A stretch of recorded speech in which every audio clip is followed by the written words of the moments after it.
Hey, I'm about to go level up. I cannot settle for nothing. I never been regular. So you've had these wonderful wilderness learning experiences, and then you studied psychology? Mm-hmm.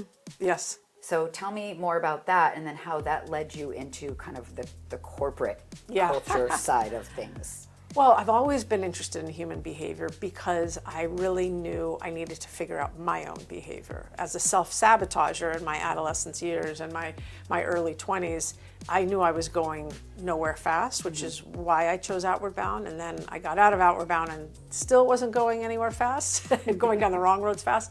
And so I really stopped myself and I took a time out in life, basically. I mean, I worked as a cashier, I worked at Jamba Juice, I worked whatever I needed to do while I was taking courses in spirituality, whether or not that was Buddhism or chakra clearings or clairvoyancy, just to understand who I was and to really get into the Jungian psychology, Joseph Campbell, transpersonal psychology. I just had a thirst for who I was and how I relate to the rest of the world. And in doing that, I realized that you and I are not that different. We all experience very similar emotions. Mm-hmm. We just have different lived experience. Yes.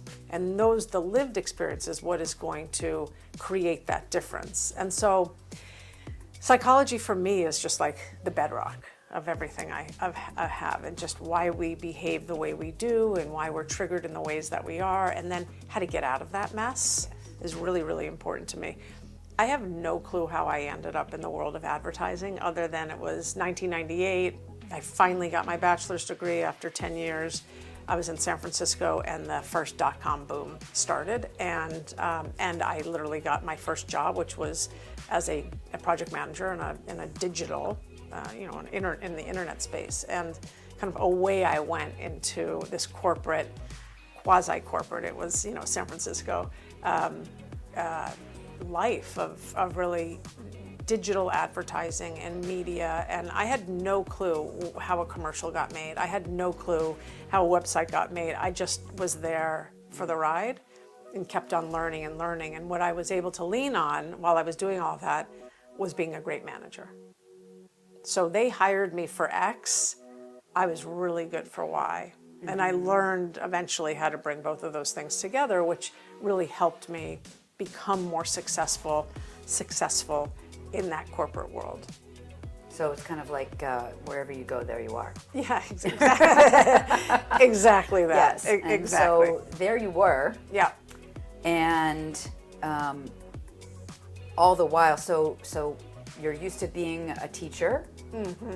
and now you're kind of learning these new skills. Yeah. Right? And you're doing it in a corporate atmosphere. Mm-hmm. So did you find that you had to kind of make up things as you went along? Like, when did you decide that I'm just going to be my authentic self and still have to fit in with all these other things that you weren't quite sure of? I mean, that's a never-ending journey.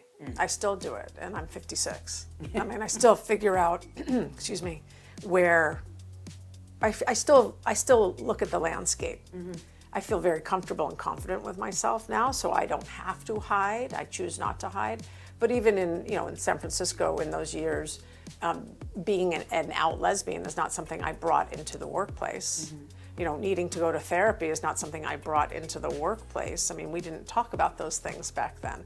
So each and every role and every location in which I worked, whether or not I was in San Francisco, working in London, working in New York, I started to get more and more comfortable with who I was in this corporate setting, which is very foreign, very hierarchical. Mm-hmm.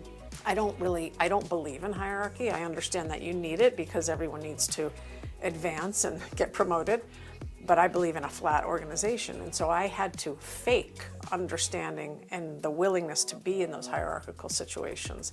That wasn't normal for me. Mm-hmm. So I really had to put on a different cloak to be okay with that.